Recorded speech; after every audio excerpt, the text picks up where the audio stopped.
Hi students, welcome to ACE Online. The dark blue color in the pH scale refers to. So చూడండి dark blue colour అనేది దేన్ని indicate చేస్తుంది అన్నాడు. Strong acidic solution, basic solution, next neutral solution, strong basic solution. అయితే ఇక్కడ ఇచ్చినటువంటి వాటిల్లో 0 నుంచి 14 మధ్యలో జనరల్గా pH స్కేల్ వాల్యూస్ అనేటువంటిది ఉంటాయి.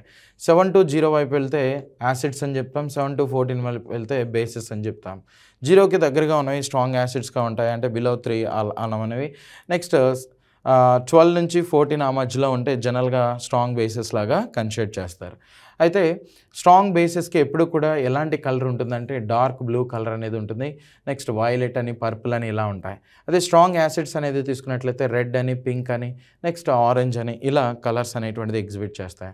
వాడు ఇచ్చింది మనకి డార్క్ బ్లూ కలర్ కాబట్టి ఆన్సర్ అనేది ఏం తీసుకోవాలి? స్ట్రాంగ్ బేసిక్ సొల్యూషన్ అనేటువంటి దాన్ని తీసుకోవాలి. అంటే ఆప్షన్ 4 అనేటువంటిది ఏదైతే ఉందో అది రైట్ ఆన్సర్ అనమాట. ఇంతకీ న్యూట్రల్ నేచర్ అంటే వాటర్ అనేటువంటి దాన్ని తీసుకున్నట్లయితే దాని pH వాల్యూ అనేటువంటిది ఎగ్జాక్ట్గా ఎంత ఉంటుంది?